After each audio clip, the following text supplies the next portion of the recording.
Buenas noches, ¿cómo les va? Bueno, son las 9, vamos a esperar 5 minutos y comenzamos la clase.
Seis.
Buenas noches nuevamente. Bueno, vamos a comenzar con la clase. Vamos a continuar hablando, vamos a continuar estudiando la audiencia preliminar.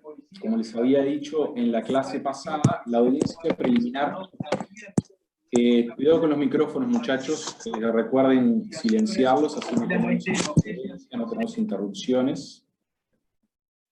Perfecto, gracias. Como les había dicho, la audiencia preliminar constituye una etapa fundamental de la estructura del proceso ordinario.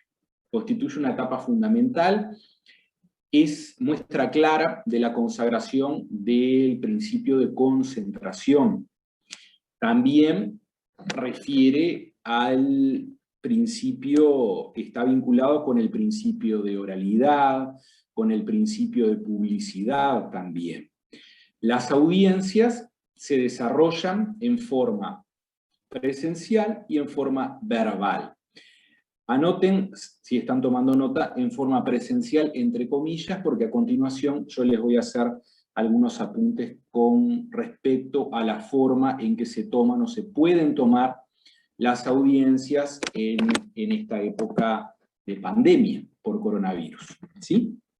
Entonces, son encuentros presenciales en los cuales están en la audiencia las partes, actor y demandado, si hay terceros también son convocados a la audiencia, con sus abogados, y está el tribunal también, que es quien dirige la audiencia, principio de dirección, principio de inmediación. La consecuencia de que el tribunal no presida la audiencia, no esté presente en la audiencia, ustedes ya la saben, es la nulidad absoluta, es la sanción más grave, más severa que prevé nuestro ordenamiento jurídico ante la irregularidad de un acto procesal, la nulidad absoluta, ¿sí? Porque yo les decía que, si están tomando nota, anoten entre comillas lo de que son encuentros presenciales. Bueno, dadas todas las complicaciones derivadas por la pandemia que estamos viviendo, los encuentros presenciales, no solamente a nivel de la actividad del Poder Judicial, sino a nivel de todas las actividades, se han restringido y se ha aconsejado que no se realicen o que se realicen respetando determinados aforos o determinadas medidas de distanciamiento físico. Bueno, el Poder Judicial ejerce función jurisdiccional, como nosotros ya sabemos, y la función jurisdiccional es una función esencial para el Estado, es una función esencial para la administración pública y es una función esencial para todo Estado de Derecho que se digne de ser tal, ¿sí? Los juzgados no pueden cerrar. Se ha dado también la situación muy particular, muy especial, que ha habido jurisdicciones, circunscripciones territoriales, que han visto por 1 o por 2 días, en algunos casos, cerrados los juzgados, lo cual es algo totalmente inédito en la historia de nuestro país. Pero eso, para que no suponga una denegación de justicia, la Suprema Corte de Justicia, como órgano jerarca, ejerciendo la superintendencia administrativa de todas las oficinas judiciales del país, lo que ha dispuesto es que en esas circunscripciones territoriales, como no se puede atender al público porque está cerrado, bueno, que atiendan esa circunscripción territorial los jueces y las oficinas de otros territorios, de otros lugares aledaños. De todas maneras, la complicación que eso supone es clarísima. En esas hipótesis, ustedes ya lo van a vivir cuando sean abogados, ojalá que no, por otra pandemia, pero puede darse por determinadas circunstancias, que imaginen un incendio o una mudanza de la oficina del juzgado, etcétera, que no se puede atender público. Entonces, en esos casos, la Suprema Corte de Justicia lo que hace es declarar inhábiles esos días, sin perjuicio de que, si se pudieron realizar algunos actos procesales, estos son válidos. Al declarar inhábiles esos días, ¿cuál es el efecto que se consigue? Que no se vea perjudicada la parte y, por consiguiente, la labor de los abogados, de que imaginen justo les vencía ese día el plazo para contestar la demanda, para interponer un recurso, para evacuar el traslado de un recurso, entonces, bueno, se considera prorrogado ese plazo al primer día hábil siguiente, esto es, cuando cesa la suspensión. y eso es también de corolario o es aplicación directa del principio de que al impedido por justa causa no le corre plazo, artículo 98 del Código General del Proceso.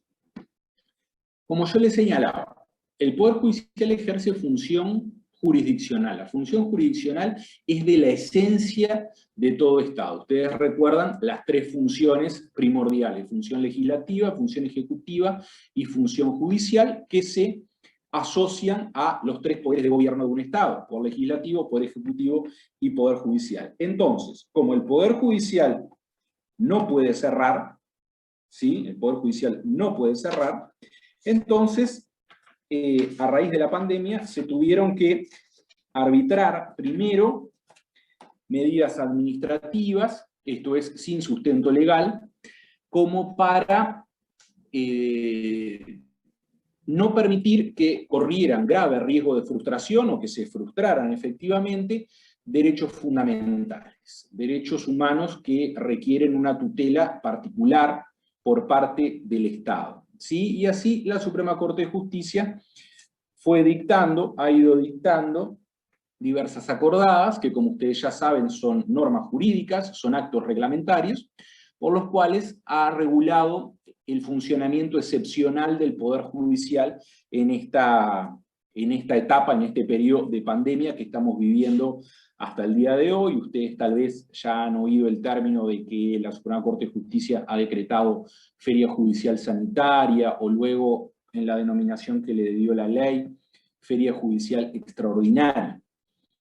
Bueno, entonces, una de las grandes dificultades que se planteó, con todas las medidas de restricción de presencia física en lugares cerrados, de tener que respetar determinados aforos, esto es determinado número de personas en un recinto, y de mantener la distancia física entre las personas, entre los sujetos, una de las dificultades más importantes que se ha dado es cómo se celebran las audiencias. Las audiencias son actos procesales fundamentales para el trámite del proceso, ¿sí?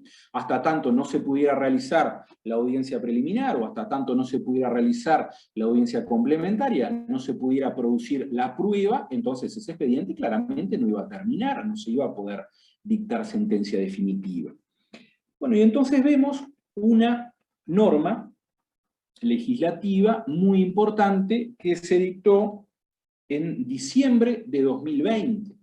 En diciembre de 2020, hace menos de 6 meses, el 18 de diciembre de 2020, el artículo 539 de la ley 19.924, de 18 de diciembre de 2020, les repito, se los voy a escribir acá en el chat, artículo 539 de la ley 19.924 del 18 de diciembre de 2020. Y esa ley, esa norma, lo que hizo fue incorporó el artículo 64 bis al CGP.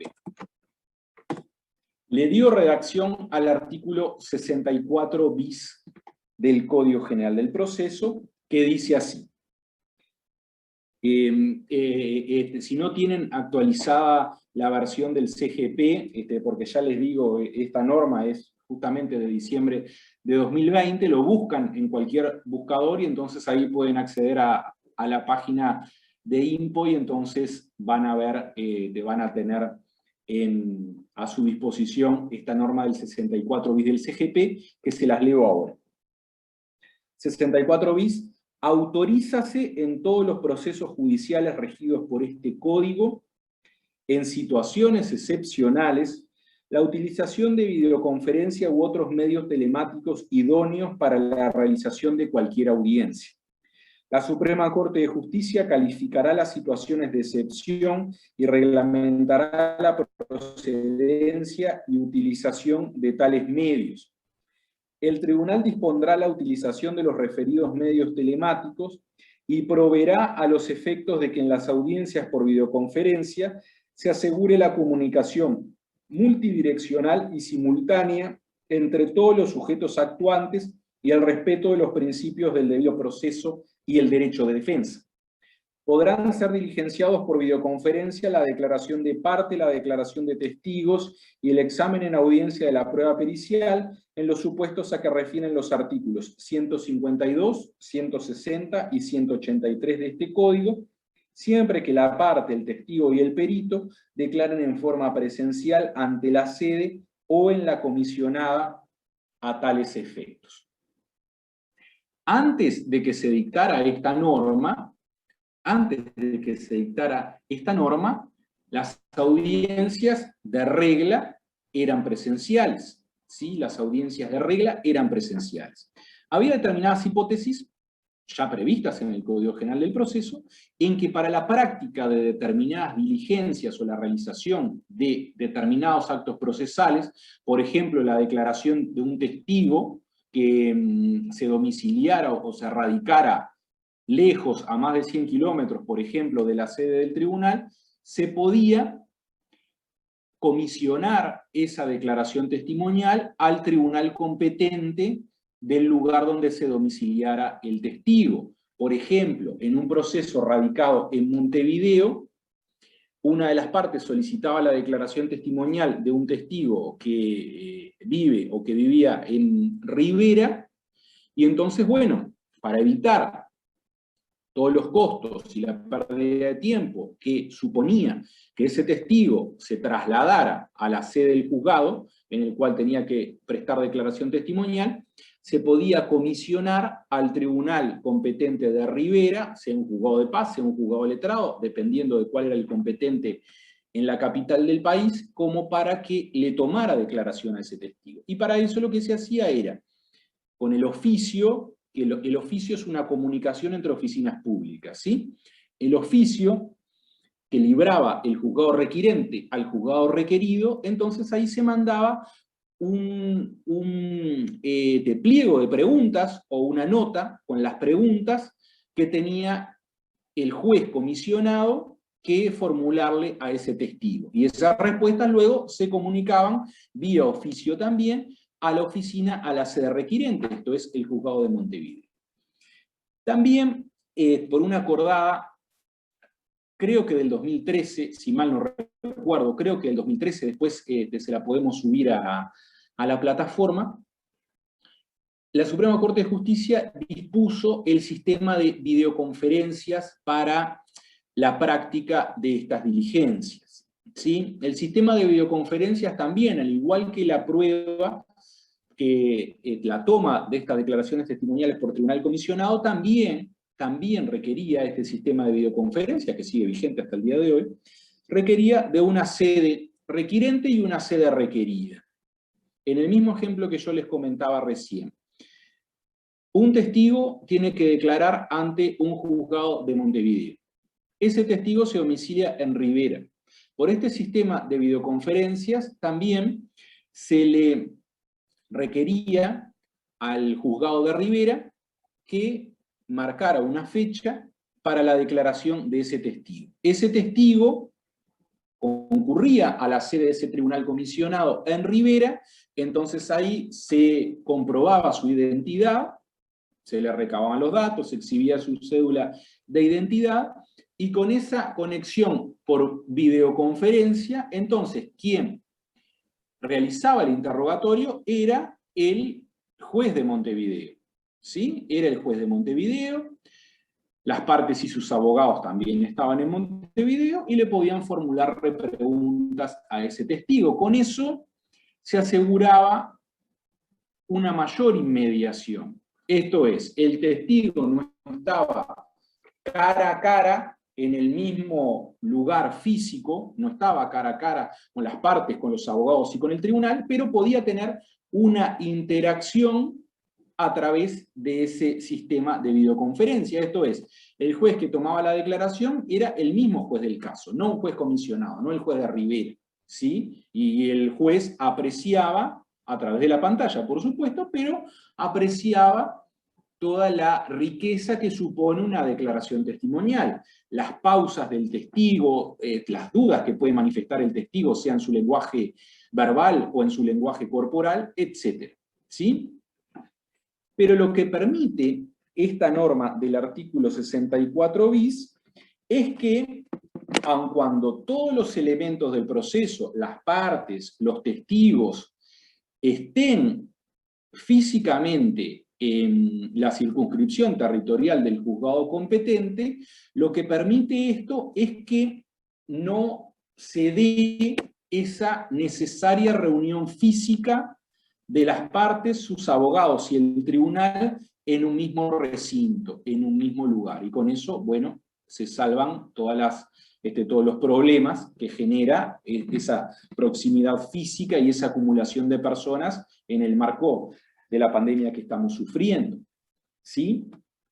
Es una autorización, dicen todos los procesos judiciales regidos por este código, en situaciones excepcionales que claramente es la pandemia que estamos viviendo actualmente.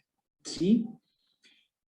Pero vean una disposición importante que está en el inciso 2. El inciso 2 de este 64 bis dice: podrán ser diligenciados por videoconferencia la declaración de parte, la declaración de testigos y el examen en audiencia de la prueba pericial en los supuestos a que refieren los artículos esos. Eso refieren justamente, son las audiencias en las cuales se toma la declaración de parte, la declaración de testigos y en la cual declara el perito para ampliar o aclarar el dictamen pericial que haya hecho. ¿Sí?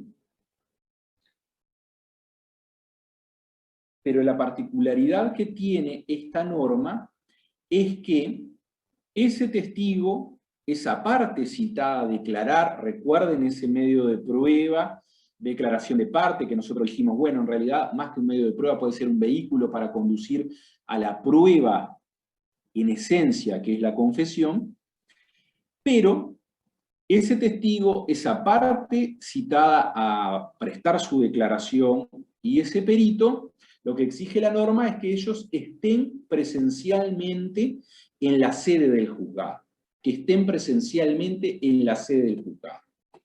Y ahí yo les voy a preguntar por qué. Si bien tal vez la necesidad no se aprecia tan clara en cuanto a la declaración del perito, pero sí hay una necesidad clara y que yo les voy a preguntar a ver a ustedes por qué les parece esa necesidad de que el testigo o la parte citada a declarar no declaren por Zoom desde su casa, sino que tengan que declarar en la sede del juzgado. ¿Por qué les parece que se da esta necesidad? ¿Por qué les parece que resulta necesario?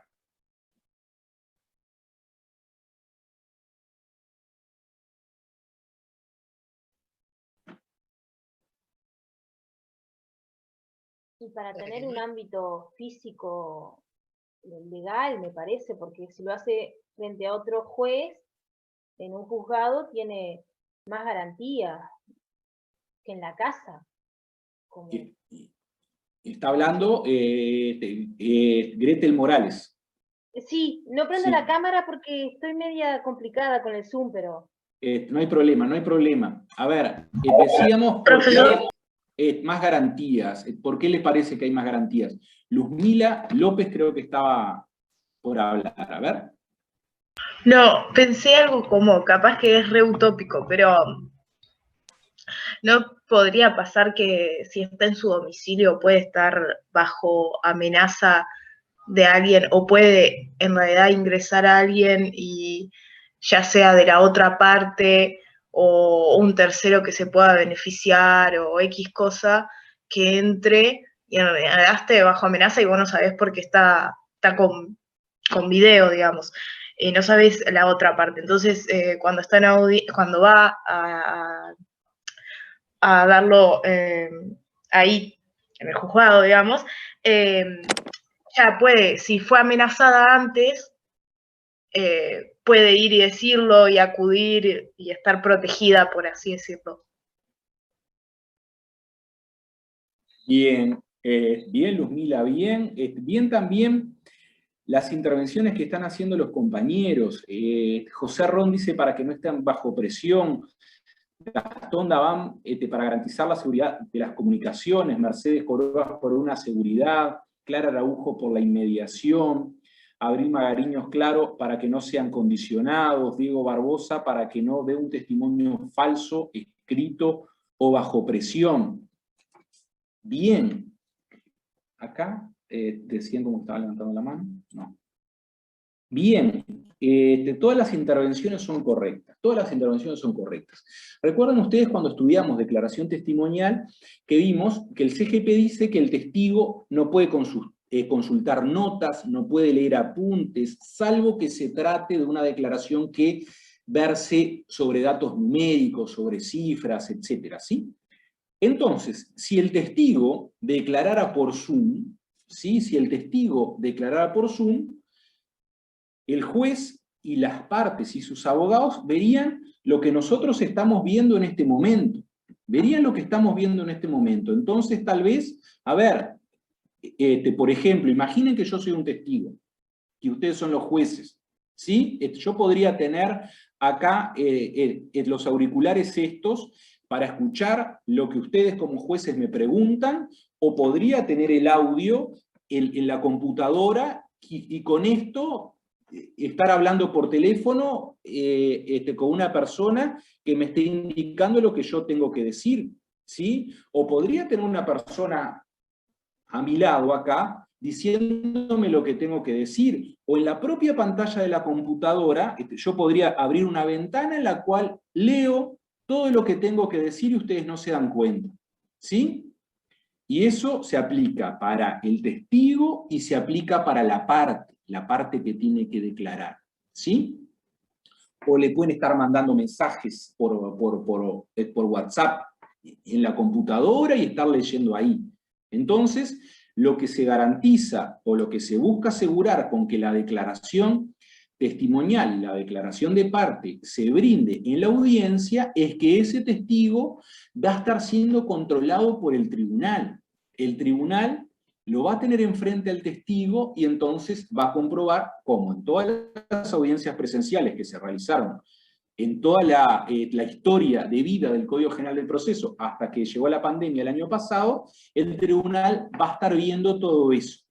Que nadie le esté soplando al testigo, que no esté consultando notas, que no se asista por un dispositivo electrónico como para consultar algún apunte o alguna guía que oriente su declaración. Esa es la finalidad de esta norma, ¿sí? Esa es la finalidad de esta norma. Con relación al perito, bueno, el fundamento no se ve tan claro, no se ve tan nítido, porque el perito, por definición, es un tercero imparcial, es un auxiliar del tribunal. Entonces ahí, a ver, cabe entender que no va a estar consultando con ninguna de las partes qué es lo que tiene que decir, pero bueno, la norma así lo dispuso, ¿sí? La norma así lo dispuso. Una práctica que se hace, yo en el poco tiempo que estoy en el juzgado civil a mi cargo lo he hecho, pero antes lo he consultado con otros colegas como para ver si efectivamente esa práctica es considerada regular por los tribunales de apelaciones también, es que en los casos de amparo, ley 16.011, ¿se acuerdan que se los había comentado?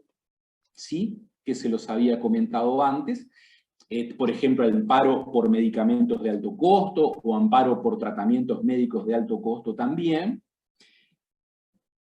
Una prueba muy importante es la prueba pericial, ¿sí? La prueba del especialista médico que dé cuenta justamente que, en función de la patología que sufre el actor, el reclamante, el medicamento que pide o el tratamiento que pide, justamente son los adecuados, los necesarios y los eficaces para tratar esa enfermedad, o para asegurarle la sobrevida, o para asegurarle una vida lo más digna y libre de sufrimiento posible.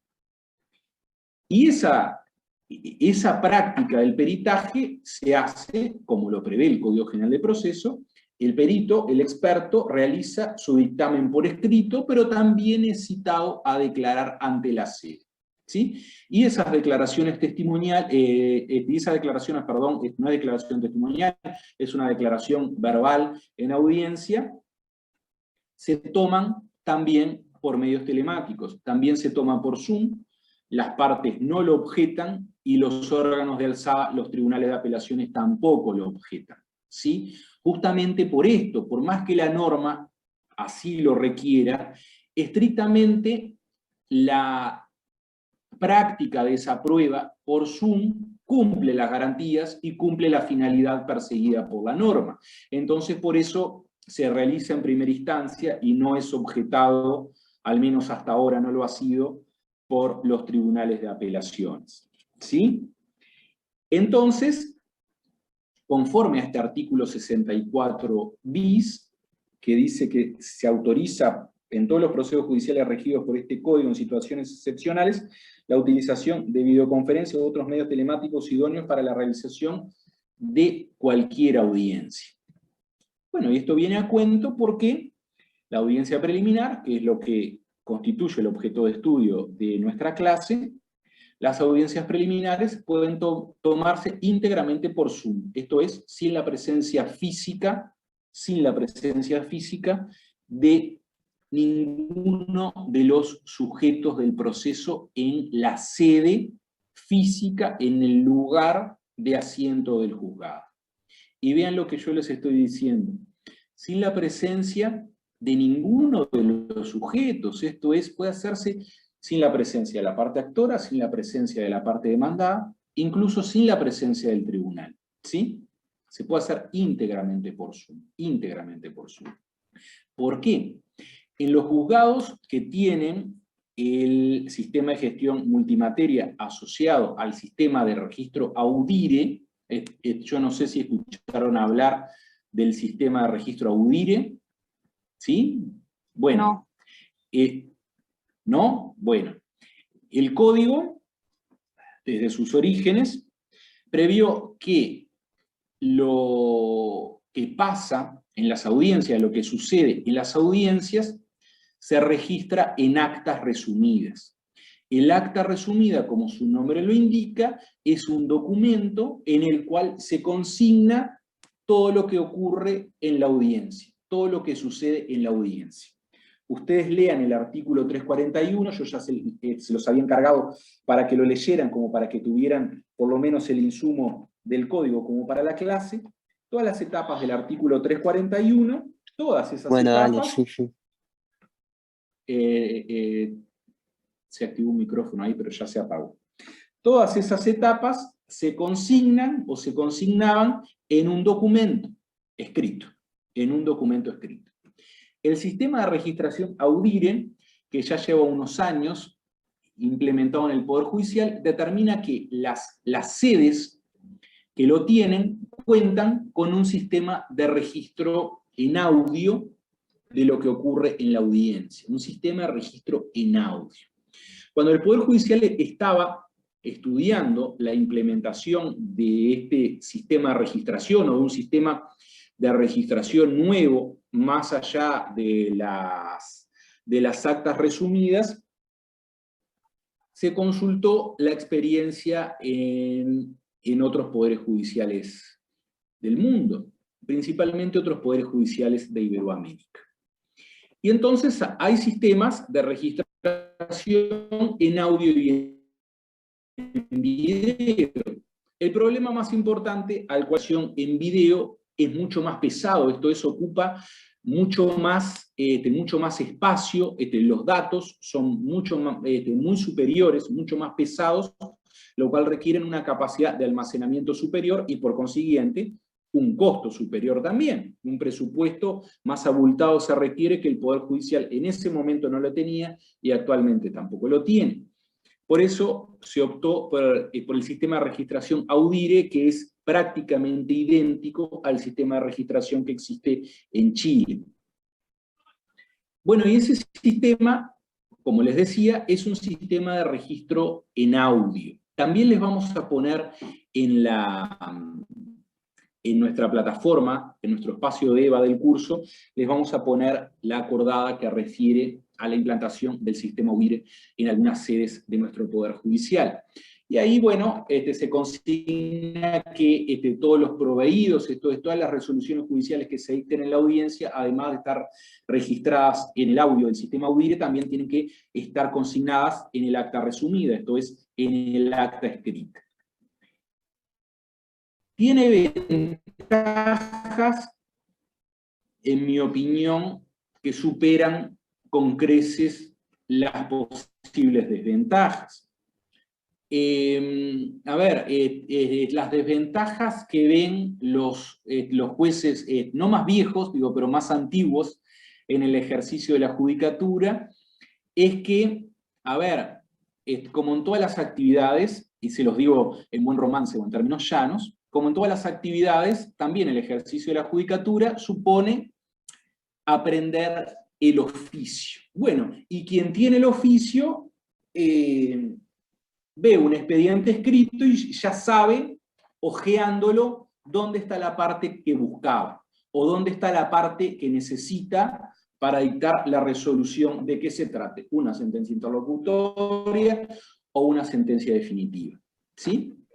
Además de que, si es el propio juez que va a dictar la sentencia, el mismo que tomó esas audiencias, entonces también ya sabe, cuando se sienta frente a la computadora para redactar la sentencia, qué testigo brindó una declaración importante para decidir ese proceso.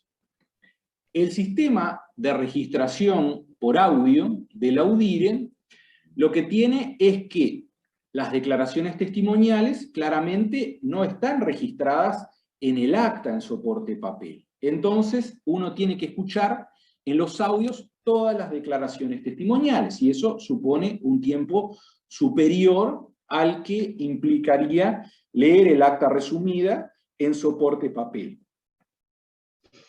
La ventaja innegable, la ventaja indiscutible que tiene este sistema de registración es que ni el juez ni las partes tienen que preocuparse sobre cómo está quedando redactada el acta. El encargado de la redacción del acta, el encargado en primer término, pero el encargado final siempre es el juez, el encargado de labrar esa acta resumida, de escribir esa acta resumida, es un funcionario del juzgado, un funcionario con cargo administrativo, que recibe el nombre de receptor. No es un cargo el de receptor, sino que es una tarea o es una función, que es quien toma esa registración en audiencia. Pero el juez siempre tenía, y ahora también siempre tiene que hacerlo, estar controlando cómo está quedando redactada esa audiencia. Lo mismo las partes.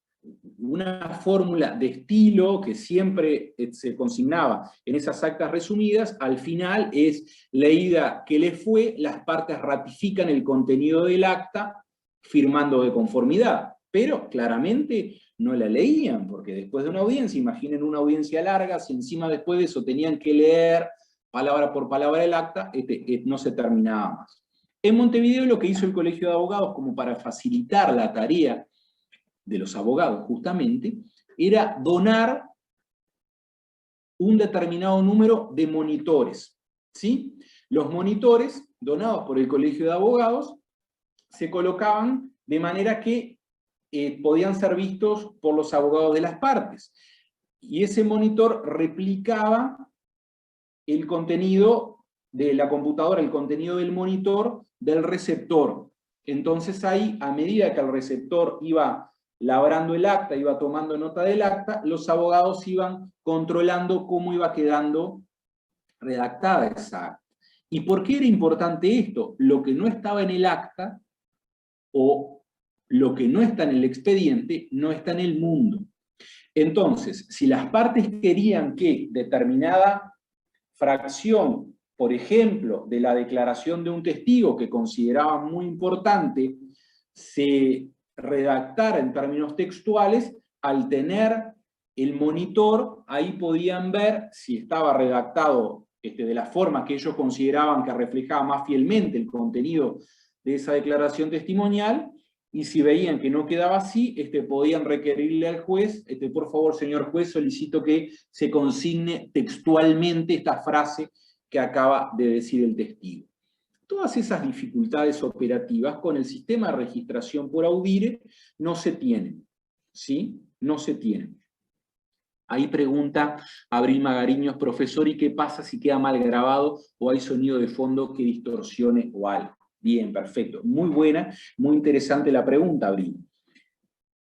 Lo van a ver también cuando nosotros le subamos la acordada que refiere al sistema audire. Está previsto un sistema de contingencia, por si hay alguna dificultad informática con la registración en audire. El sistema de contingencias es un grabador, ¿sí?, que se coloca al lado del micrófono también, y entonces graba de la misma forma que graba el sistema audire. Si falla el sistema audire, entonces queda registrado ahí. Y además, para ver si se está escuchando bien o no, el receptor tiene auriculares en los cuales lo que está escuchando no es el sonido circundante, sino que lo que escucha es cómo está quedando registrado el audio en el audire. Entonces, si el receptor no escucha o escucha con interferencia, entonces ahí le indica al juez, sea para que se repita o sea para que se comience a grabar nuevamente. María del Carmen creo que estaba levantando la mano.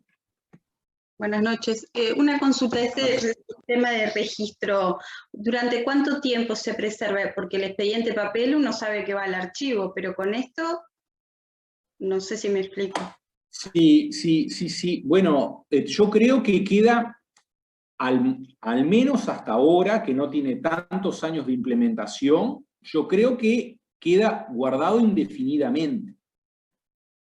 Me parece, al menos hasta ahora no se ha dado problema porque los servidores del Poder Judicial están sobrados en cuanto a capacidad como para seguir almacenando eso. Al menos no es un problema que se vio hasta el momento, ¿sí? No es un problema que se haya visto hasta el momento. Ah, está. No, pero pensaba por el sistema a veces de que cambian los formatos y no sé si eso se actualiza, cómo no se ha previsto por ahora. No, eso ya es como más técnico, eso yo no te sabría decir. Lo que sí sé, que me consta, digo porque hace muy poquito que me comentaron eso, es que los servidores del Poder Judicial tienen previsiblemente por muchos, pero muchos años más capacidad de almacenamiento, ¿sí? Por mucho tiempo más tienen capacidad de almacenamiento.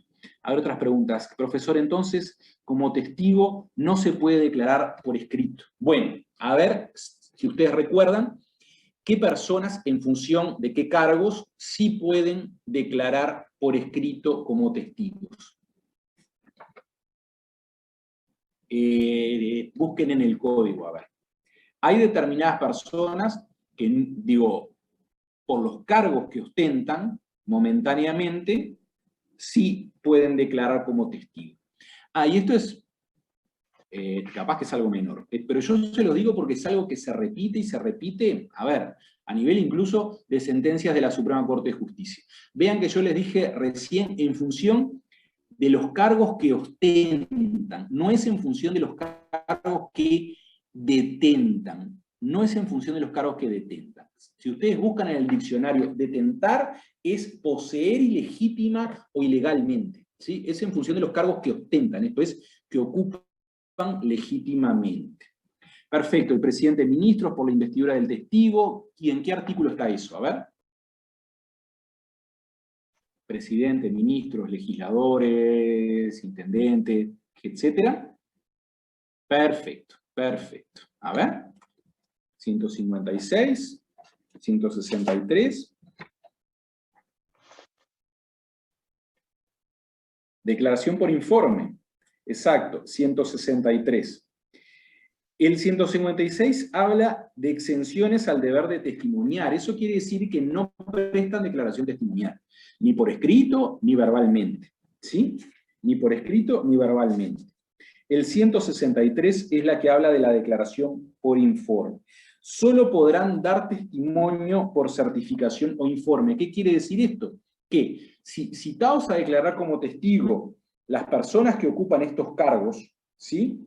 Las personas que ocupan estos cargos citados a declarar como testigo, pueden declarar por escrito o pueden voluntariamente concurrir a la sede del tribunal, a la sede del juzgado que son llamados a declarar, ¿sí? Y es exactamente por la investidura del cargo. Queda en el expediente electrónico, dice José Ron. Bien, no tenemos un expediente 100% electrónico nosotros, estamos bastante lejos de llegar a él, ¿sí? No tenemos un expediente 100% electrónico, pero queda en lo que se conoce como sistema de gestión de juzgados multimateria. El sistema de gestión de juzgados multimateria es una solución informática en la cual quedan los decretos, los movimientos internos en la sede del expediente y quedan también los registros de audio en el sistema UDIRE. Sí, quedan los registros de audio en el sistema UDIRE. Esta solución del artículo 64 bis del CGP, y creo, que era una pregunta que consultaban y que el doctor Matías Matos le comentaba también, claro, la solución del 64 bis, vean que dice, en situaciones excepcionales, conforme a esta norma, ¿sí? Conforme a esta norma, cuando termine la pandemia, o cuando ya no sea totalmente desaconsejado las reuniones presenciales en lugares cerrados, sin guardar distancia, sin ventilación, etc. Cuando eso termine conforme a esta norma, como ya no va a ser una situación excepcional que aconseje el uso de estos medios telemáticos, las audiencias van a volver a ser íntegramente presenciales.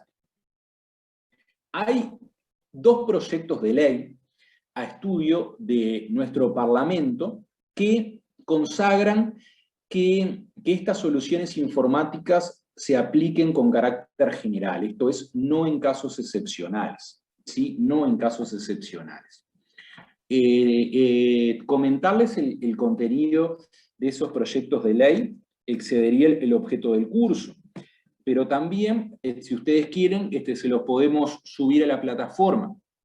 Yo no sé si ustedes estaban enterados, pero en el correr de toda esta semana, la Facultad de Derecho organizó unas jornadas que es Derecho y TICs, esto es Tecnologías de la Información y de la Comunicación, unas jornadas multidisciplinarias en las cuales hay y va a haber, porque termina el viernes, exposiciones de las cátedras de Derecho Constitucional, de Derecho Administrativo, de Derecho Internacional Público y Privado, de Derechos Humanos, de Derecho Civil, de Derecho Procesal también.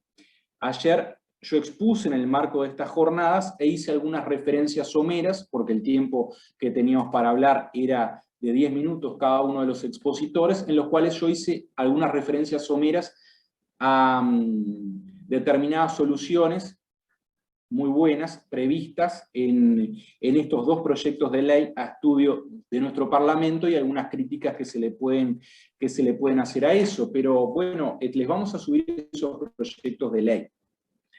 En esos 2 proyectos de ley, uno presentado por el Colegio de Abogados del Uruguay, se extiende o se generaliza esta solución prevista como excepcional por el 64 bis del CGP para todas las circunstancias. ¿Y esto en el entendido de qué? En el entendido de que hay determinadas soluciones que se tuvieron, sea que implementar o sea que apurar a hacer por todo lo que trajo aparejada la pandemia, que cabe entender que llegaron para quedarse, ¿sí? O que trae consigo ventajas que no podemos limitar a esta exclusiva necesidad imperiosa para no contagiarnos o para no propagar el coronavirus. Las ventajas que supone que pueda realizarse una audiencia por estos medios telemáticos, por videoconferencia, por Zoom o por otra plataforma análoga, son innegables, son innegables. Ustedes imaginen que son abogados que trabajan en varios departamentos y que tienen varios casos, ¿sí? En tiempos de normalidad, prepandemia, si ustedes tenían un juicio, tenían una audiencia preliminar en Montevideo a las 4 de la tarde, y tenían una audiencia complementaria de interrogatorio de testigos a las 5 de la tarde en Maldonado, claramente no iban a llegar. Así que entonces, o trabajaban con otro socio, o le tenían que pedir prórroga de esa audiencia al juez porque no podían asistir. Con estas soluciones informáticas pueden estar desde la comodidad de su estudio haciendo una audiencia ante un juzgado de Rocha a las 2 de la tarde, ante un juzgado de Rivera a las 3 de la tarde y ante un juzgado de Paysandú a las 5 de la tarde. Perfectamente lo pueden hacer, perfectamente. Lo mismo lo que supone también el traslado de las partes a los juzgados, lo mismo también. Puede estar la parte en su casa y puede estar su abogado en su estudio a cientos de kilómetros de distancia, ¿sí? A cientos de kilómetros de distancia. Lo aconsejable es que tenga un contacto fluido la parte con su abogado durante la audiencia, pero ese contacto fluido lo puede tener perfectamente, aunque no esté físicamente al lado del abogado. Entonces, las ventajas son innegables. Se ahorra tiempo y se ahorra mucho dinero también, ¿sí? Se ahorra tiempo y se ahorra mucho dinero. Se reduce la circulación en los juzgados también. Se reduce la circulación. También estos proyectos habilitan la presentación de escritos en formato electrónico y que se puedan remitir, por ejemplo, por correo electrónico a los juzgados o que se puedan incorporar al expediente. Hay que hacer desarrollos informáticos, por supuesto, a nivel del Poder Judicial como para que eso funcione aceitadamente. Pero las ventajas son innegables, ¿sí? Las ventajas son innegables. Tiene que estar rodeado de garantías también, ¿sí? Tiene que estar rodeado de garantías, principalmente, como yo les señalaba, con relación a la declaración de la parte, con relación a la declaración de los testigos también, ¿sí? Tienen que darse esas garantías. Se podría compartir, por ejemplo, se podría compartir la ID y la contraseña de esa audiencia. Imaginen, yo podría compartirles a ustedes como estudiantes la ID y la contraseña de un proceso determinado que tramita en mi juzgado, de una audiencia que tramita en mi juzgado. ¿Qué les parece? ¿Sí, no y por qué? A ver. Hola, profesor. Sí, adelante. Raquel. Sí, para mí sí, porque las audiencias son públicas.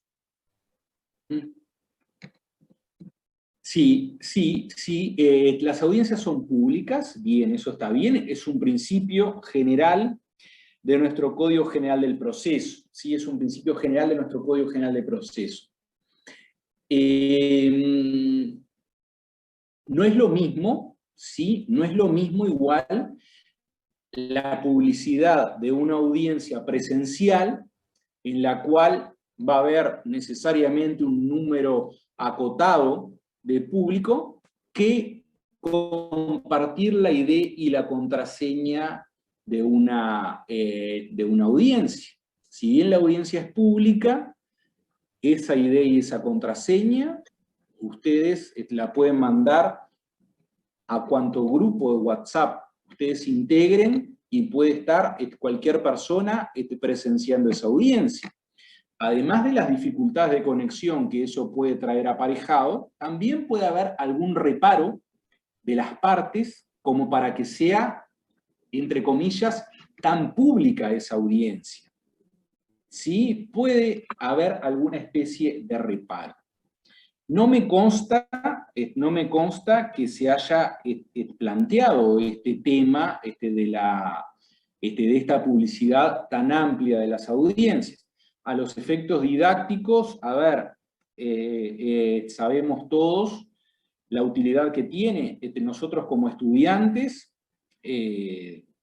nos beneficiamos y aprendimos de presenciar audiencias. la pasantía del curso de formación inicial para aspirantes a magistrados, también yo me beneficié mucho, y mis compañeros de generación, y los anteriores, y los posteriores, con presenciar audiencias. Ahora está el tema ese, ¿sí? Hay que ver determinado tipo de audiencia, el contenido de la audiencia, y además el contenido de la audiencia en mayor o en menor medida es imprevisible, siempre es imprevisible el contenido de la audiencia. Sé que en algunos cursos lo que se ha hecho es grabar audiencias y entonces eso se le ha pasado a los estudiantes. Sé que se ha grabado o que se han compartido los audios del sistema Audire. Hay que ver el tipo de audiencia que es. A mí me parece como que sería más prudente tal vez grabarla, porque ahí se tiene efectivamente constancia de que no se puede vulnerar la intimidad de las partes por alguna cuestión en particular, y entonces sí se podría difundir el contenido de esa audiencia, en el bien entendido de que, como bien decía Raquel, los procesos son públicos y por consiguiente todos los actos que se realicen en el proceso son públicos también, pero con esas prevenciones que yo les digo. Primero, dificultades, a ver, cuanto más personas sean en la conexión y si tienen las cámaras prendidas, etcétera, etcétera, más puede ser la inestabilidad de la conexión. Y además estos temas de privacidad o de derecho a la intimidad que hay que ser bastante cuidadoso como para que no se vean vulnerados. Reconozco que puede ser opinable y reconozco que puedan decir el proceso es público, entonces, a ver, ponemos pública la idea y la contraseña de la audiencia, como para que puedan estar todas las personas que quieren. Lo que hicimos es sumamente útil, ¿sí? Es sumamente útil. Otra utilidad, y esto va fuera del contenido de la audiencia preliminar, otra utilidad patente del sistema Audire es la fidelidad de que se registra todo lo que ocurre en la audiencia. Se registra todo lo que ocurre en la audiencia. Esto ha determinado que en muchas ocasiones se moderara el discurso tanto de los abogados como de los jueces. Tanto de los abogados como de los jueces. A ver, ha pasado, ojalá que nunca les pase a ustedes como abogados, pero han pasado muchos episodios en los cuales, por determinadas circunstancias de la audiencia, se eleva el tono de las expresiones verbales en la audiencia y el juez ha aplicado alguna sanción de las previstas en la LOT a los abogados, o también los abogados han denunciado a los jueces por exabruptos. La registración en el acta resumida, a ver, trae el claro perjuicio de que quien dispone cómo se redacta esa acta resumida es el juez. Entonces el juez jamás va a poner, bueno, y en este estado yo le dije que se callara la boca a la parte porque si no lo echaba de la audiencia. Esos son términos que no corresponden para un juez dirigiendo una audiencia. Entonces, lo que tiene el sistema de registro Audire es que queda todo grabado, queda todo absolutamente grabado. Incluso, ustedes imaginen, tiene que producirse una pausa en la audiencia porque, por ejemplo, no sé, el testigo dice, señor juez, ¿puedo ir al baño? O la parte, no sé, me llaman, es mi madre que está enferma, puede suspender 2 minutos la audiencia, doctor, le dice el cliente, como para que le dice el abogado como para que su cliente pueda atender esa llamada. O en estos casos también de las audiencias tomadas por Zoom, que se interrumpa la conexión. Entonces, se hace una pausa en la audiencia, pero toda esa pausa, que es consignada en las pistas del Audire con ese nombre, pausa, queda totalmente registrado igual, queda todo registrado. Entonces eso es una garantía ¿de qué? Eso es una garantía de transparencia, eso es una garantía tanto para los abogados como para los jueces. Todo lo que pasa queda absolutamente registrado. Queda registrado lo bueno y queda registrado lo malo. Entonces, esas son las reglas de juego claras a las que todos nos atenemos. Todo queda registrado, lo bueno y lo malo. ¿Sí? Lo bueno y lo malo queda registrado. Bueno, esto con relación a la práctica de estas audiencias o cómo se toman estas audiencias. Entonces, las audiencias preliminares pueden tomarse íntegramente por Zoom. Ya las audiencias complementarias, cuando supone la declaración de un testigo, ahí tienen que tomarse, el testigo tiene que estar presencialmente. Tal vez es la declaración de un perito en un proceso que no sea el proceso de amparo seguido por la ley 16.011, tal vez también tenga que tomarse esa declaración del perito en audiencia, el testigo declarando presencialmente en la sede del juzgado, ¿sí? Contenido de la audiencia preliminar. Entonces, el artículo 341, numeral 1 del Código dice, 1. Ratificación de la demanda y de la contestación, y en su caso, de la reconvención y de la contestación a la misma, así como de la contestación a las excepciones previas, pudiéndose aclarar sus extremos y resultar en oscuros o imprecisos a juicio del tribunal o de las partes. La primera etapa es la ratificación de los escritos, esto es, la parte actora ratifica lo que expresó en su demanda, la parte demandada ratifica lo que expresó en su contestación de la demanda, y la parte actora ratifica lo que expresó en su contestación a las excepciones previas. Lo mismo si hubo reconvención, ¿sí? Se ratifica lo expresado en la reconvención, se ratifica lo expresado en la contestación de la reconvención. Silvia Tornales, cuidado que tienes el micrófono prendido. Pudiéndose aclarar sus extremos y resultar en oscuros o imprecisos a juicio del tribunal o de las partes, ¿sí? Se pueden aclarar los extremos, ¿sí? Se puede aclarar si son oscuros o imprecisos. No puede introducirse una nueva pretensión. El numeral 2 dice alegación de hechos nuevos conforme a lo dispuesto en el artículo 121.2 y proposición de nuevos medios de prueba que, a juicio del tribunal, refieran a hechos nuevos o hechos mencionados por la contraparte al contestar la demanda o la reconvención o a rectificaciones hechas en la propia audiencia. Con posterioridad a este momento no podrán alegarse hechos nuevos anteriores a la audiencia preliminar. ¿Vimos hechos nuevos nosotros? ¿Hicimos alguna referencia a hechos nuevos? Matías, ¿estudiamos esto? Gustavo, sí, hicimos referencia cuando vimos el artículo 121. Hicimos referencia a la alegación de hechos nuevos, a cómo en la anterior redacción, o vamos a señalar de que el código, a partir de la ley 19.090, modificó la referencia de la fijación definitiva del objeto del proceso, y que la alegación de los hechos nuevos modifican la pretensión. La doctora Selva Cled, el doctor Aval, lo señalan en ese sentido. No sé si querés hacer alguna precisión vos. Perfecto, Matías. Con eso me parece que estamos bárbaros como para continuar con la clase. Muchas gracias. El numeral 3 habla de la tentativa de conciliación que deberá realizar el tribunal respecto de todos o algunos de los puntos controvertidos. Hay determinados procesos, y eso nosotros lo vamos a estudiar cuando veamos procesos previos o procesos preliminares. Hay determinados procesos que tienen que estar precedidos de una etapa de conciliación previa. La conciliación previa constituye un proceso previo o un proceso preliminar. La conciliación previa al proceso principal se realiza ante los juzgados de paz. En Montevideo hay juzgados especializados, que son los juzgados de conciliación.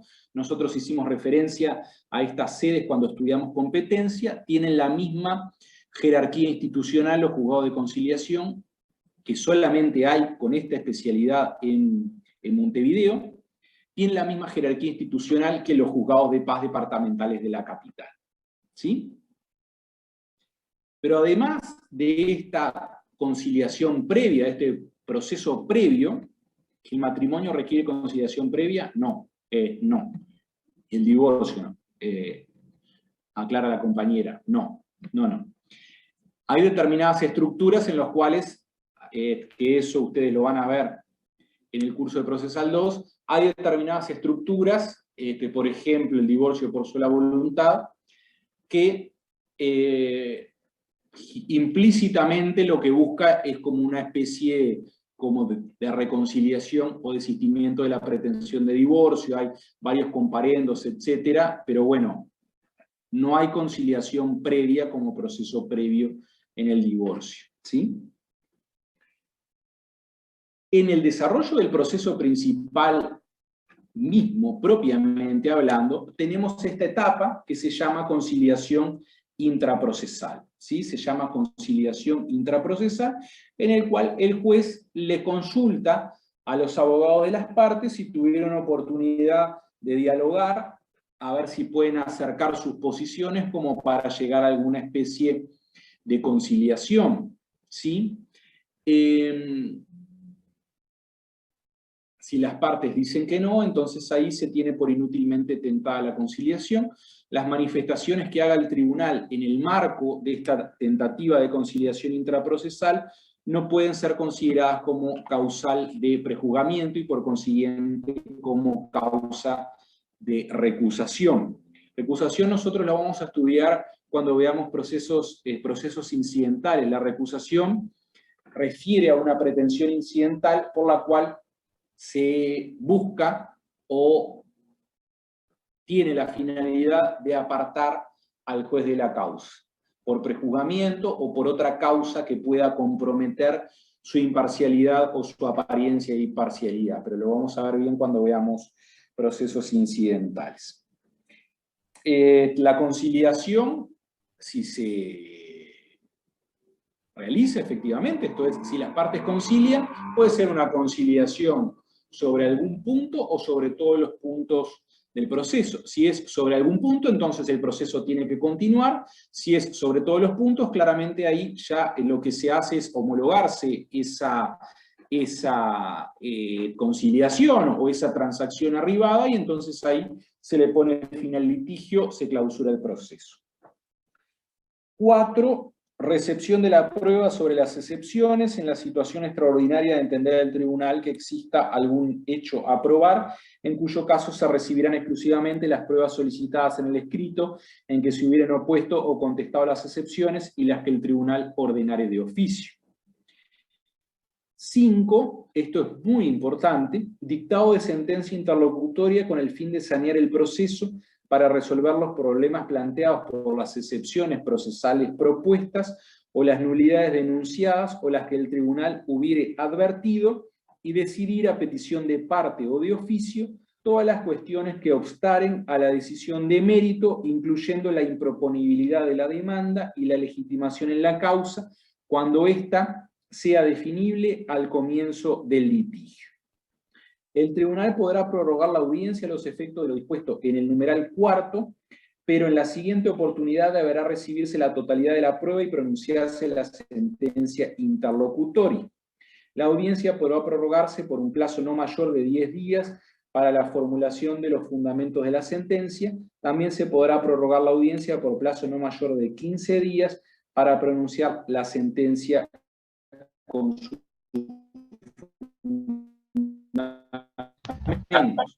esta etapa de despacho saneador.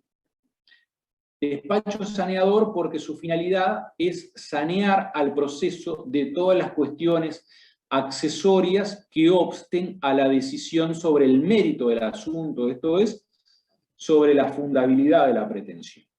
Y dentro de estas cuestiones accesorias o conexas, el Código refiere la resolución de las excepciones previas, pueden resolverse nulidades que hayan sido invocadas también pueden resolverse la improponibilidad manifiesta de la demanda y la legitimación en la causa cuando ésta sea definible al comienzo del litigio.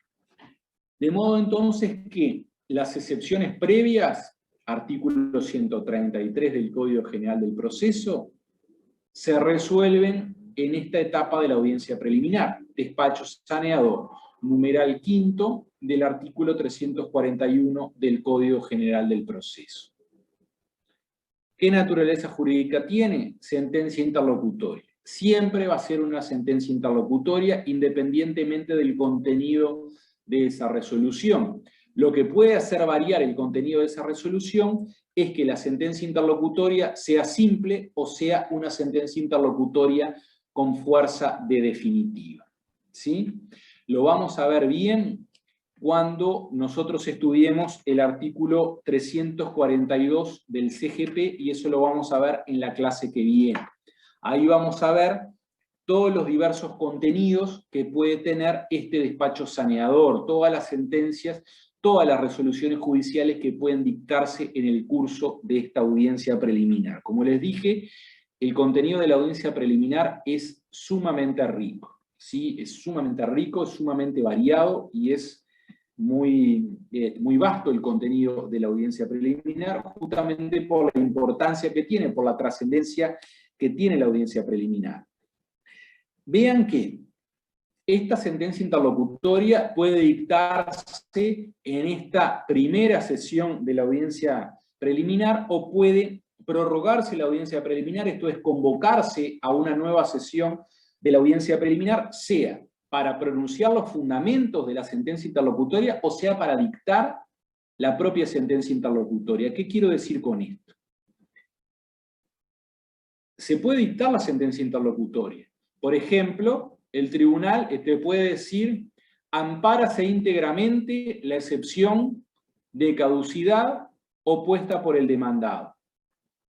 Ahí dictó la sentencia, ¿sí? Pero puede diferir los fundamentos, esto es la motivación, los motivos que conducen al tribunal a dictar esa resolución, lo puede diferir, dice el código, por un plazo no mayor de 10 días. Esto es, dicta la sentencia, dice, ampárase totalmente la excepción de caducidad opuesta por el demandado, o ampárase íntegramente la excepción de caducidad, y difiere los fundamentos, esto es la expresión de los fundamentos, la motivación de la sentencia, para una nueva sesión de la audiencia a celebrarse como más dentro de 10 días hábiles. A lo más, esto es, ese es el plazo máximo. O bien puede no dictar la sentencia y convocar a una nueva sesión de la audiencia preliminar para dictar la sentencia con sus fundamentos por un plazo no mayor de 15 días. Son hábiles esos 15 días también. ¿Sí? ¿Se entendió? Perfecto. Después, cuando veamos la dinámica del artículo 342, ahí ustedes van a ver y les vamos a explicar bien, y les vamos a machacar bastante, y les vamos a hacer hincapié en que si tienen dudas nos las formulen, porque es un tema trascendente, es un tema esencial para el curso y es un tema esencial para que ustedes puedan trabajar bien como abogados, para que ustedes puedan hacer bien su trabajo, ¿sí? Tienen que conocer el contenido de la audiencia preliminar y tienen que saber qué es lo que pueden hacer como abogados dependiendo de la etapa de la audiencia preliminar en la que estén y dependiendo de la resolución judicial que dicte el tribunal en cada una de las diversas etapas, ¿sí? Por eso nosotros les vamos a hacer mucho hincapié, les vamos a poner mucho énfasis en explicarles todo el contenido, ¿sí? Todo lo que pasa con el artículo 342 y que ustedes hagan y formulen todas las preguntas que tengan al respecto porque es muy importante. Y el punto 6, el numeral 6 del artículo 341 es la fijación del objeto del proceso y de la prueba y el pronunciamiento sobre los medios de prueba ofrecidos por las partes.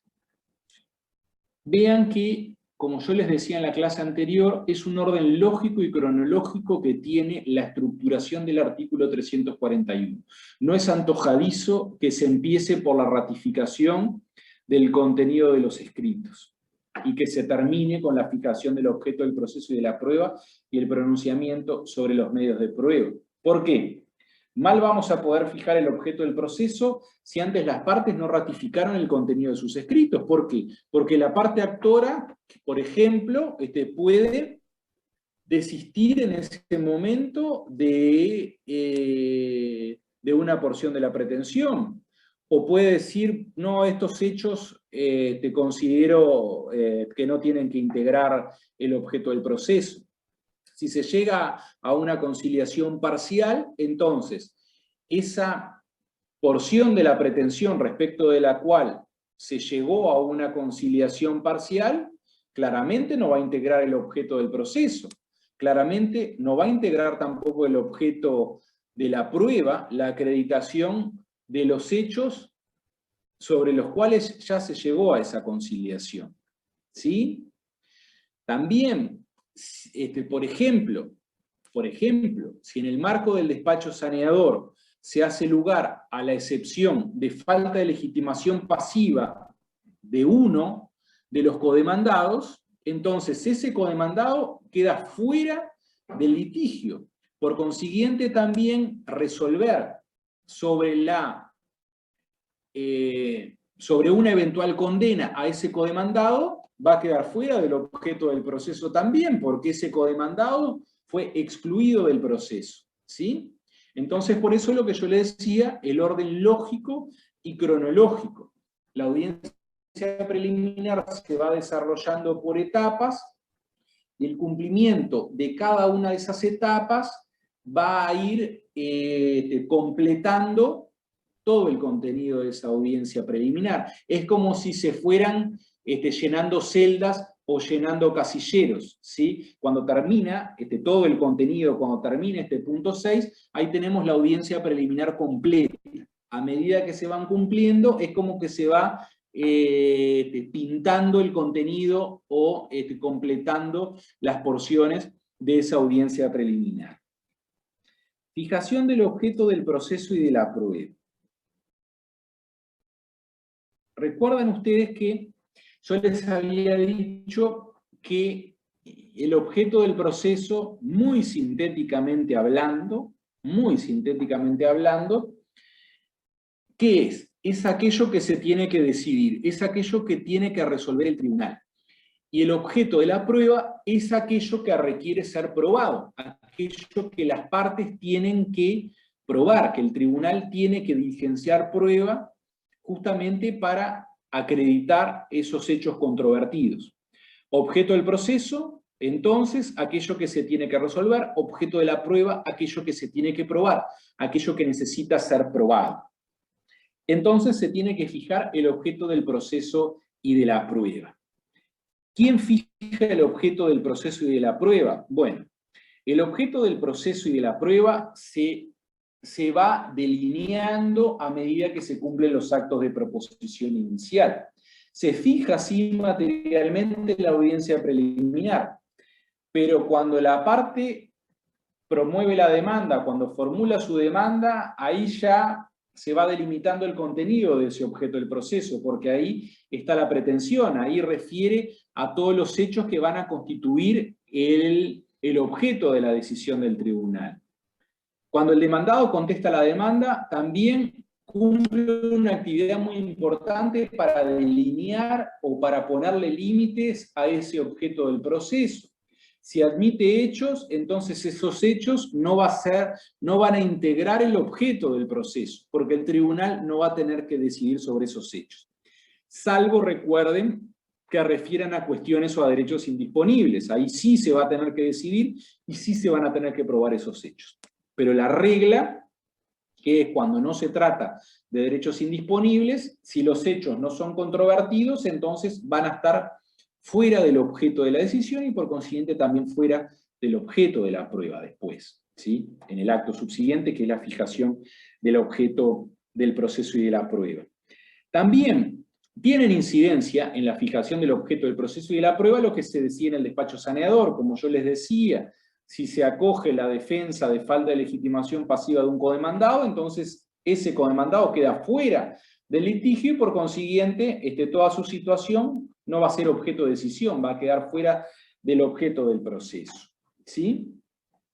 Y el objeto de la prueba es aquello que se tiene que probar. Ustedes imaginen, en el caso del accidente de tránsito, ¿sí? En el caso del accidente de tránsito, imaginemos el objeto del proceso podría definirse así como determinar la responsabilidad de fulanito de tal, que es el demandado, a raíz del accidente de tránsito ocurrido el día tal, a la hora tal, en la intersección de las calles tal y tal, en función del factor de atribución que le endilgó la parte actora. Entre paréntesis, culpa, artículo 13-19 del Código Civil, o culpa del dependiente, artículo 13-24 del Código Civil.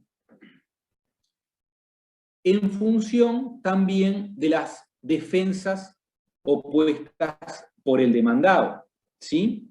Y el objeto de la prueba va a estar puede definirse como determinar los hechos en los cuales se funda la responsabilidad del demandado. Por ejemplo, culpa por cruzar con luz roja, culpa por circular con exceso de velocidad, etcétera, etcétera. ¿Sí?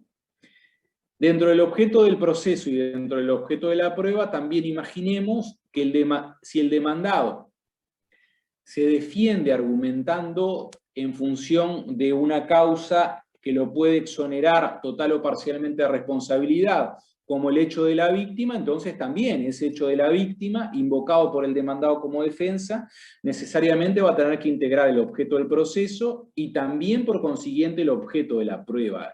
El hecho de la víctima, por ejemplo, no sé, si la víctima conducía una motocicleta porque circulaba sin casco. Entonces, a ver, esa falta de casco no incide en la producción del accidente, pero sí puede tener una incidencia causal muy importante en la producción del daño, ¿sí? Si sufrió un traumatismo de cráneo, entonces claramente ese hecho de la víctima por no circular con casco va a tener incidencia o una atribución causal en la producción del daño, ¿sí? No en la producción del accidente propiamente, ¿sí? Pero ahí hay un hecho ilícito de la víctima que incide en el daño y que va a incidir por consiguiente en la cuantificación de ese daño. Imaginemos que la víctima, el motociclista, el actor, circula sin casco, pero ni se raspa la cabeza siquiera, entonces esa ausencia de casco no va a tener relevancia causal para nada en la atribución de responsabilidad. Imaginemos, ni se raspa la cabeza y sufre fractura expuesta de sus dos piernas. Entonces ahí, bueno, a ver, si la culpa está dada porque el demandado cruzó con luz roja, ahí esa ausencia de casco en el actor no va a tener incidencia causal ninguna. Pero todos esos hechos controvertidos van a integrar el objeto del proceso y por consiguiente también el objeto de la prueba, porque van a tener que ser probados, ¿sí? Necesariamente van a tener que ser probados. En la clase siguiente nosotros vamos a ver cómo se impugna la resolución por la cual se fija el objeto del proceso y de la prueba, dependiendo de si esa resolución restringe el objeto del proceso que tenían en mente o que pretenden las partes, o si no lo restringe. Eso lo vamos a ver, lo vamos a ver en su momento. ¿Por qué es importante la fijación del objeto del proceso? Bueno, como les decía, el objeto del proceso versa sobre aquello que va a tener que ser decidido por el tribunal. Esto va a marcar la congruencia de la sentencia. Nosotros hablamos del principio de congruencia, artículo 198 del CGP, cuando estudiamos el principio dispositivo, artículo 1 del CGP, con otras diversas manifestaciones recogidas en nuestro código. El principio de congruencia refiere a que el tribunal va a tener que fallar sobre las pretensiones deducidas y con arreglo a los hechos controvertidos en el expediente, ¿sí? De manera que las partes van a tener que estar muy atentas, los abogados de las partes van a tener que estar muy atentos en el momento en que se fija el objeto del proceso. Porque si queda algún hecho, alguna cuestión importante fuera del objeto del proceso, entonces el tribunal no va a poder decidir sobre ese objeto del proceso.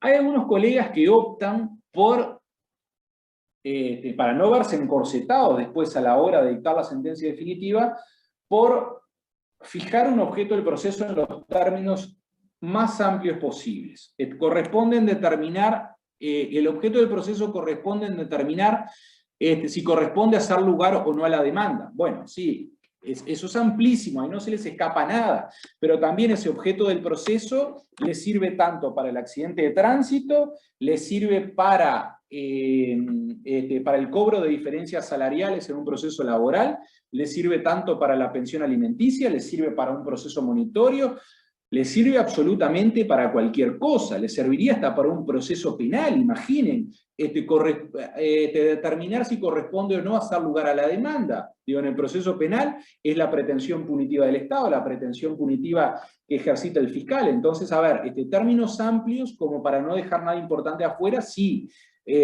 fórmulas por la cual ese objeto del proceso les va a servir absolutamente para cualquier tipo de juicio, tampoco, ¿sí? Tampoco. Lo mismo el objeto de la prueba, también, a ver, no tiene que dejar ningún elemento fuera, pero tampoco puede fijarse en términos tan amplios como el objeto de la prueba consiste en probar todos los hechos invocados por las partes, chocolate por la noticia, claro que sí. Hay que ser más preciso, más concreto, porque, a ver, lo que busca el código es eso, no fórmulas tan amplias que le sirvan para cualquier tipo de juicio. Para ese juicio concreto como para el juicio de cualquier materia de que se trate, ¿sí? Una buena práctica, a ver, los abogados y los jueces tenemos que preparar las audiencias. Eso es clarísimo. No pueden llegar a la audiencia sin conocer el expediente. Las partes lo conocen, bueno, porque prepararon la demanda y porque prepararon la contestación de la demanda. Pero el juez necesariamente tiene que conocer el expediente. No puede caer a la audiencia y el primer contacto que tenga con el expediente es 2 minutos antes de la audiencia. ¿Por qué? Porque no la preparó.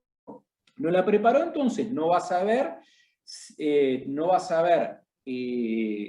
si las partes, ratificando, entre comillas, los hechos invocados en la demanda, le están introduciendo un hecho nuevo, no va a saber cómo fijar el objeto del proceso y de la prueba, no va a saber si tiene una excepción previa que resolver en la etapa del despacho saneador. Entonces, se tiene que preparar. Y los abogados tienen que estar preparados también como para estar atentos a ver si el juez preparó la audiencia y si propone una fórmula de objeto del proceso y de la prueba, si deja algo por el camino, tienen que observarlo en ese momento como para que se incluya.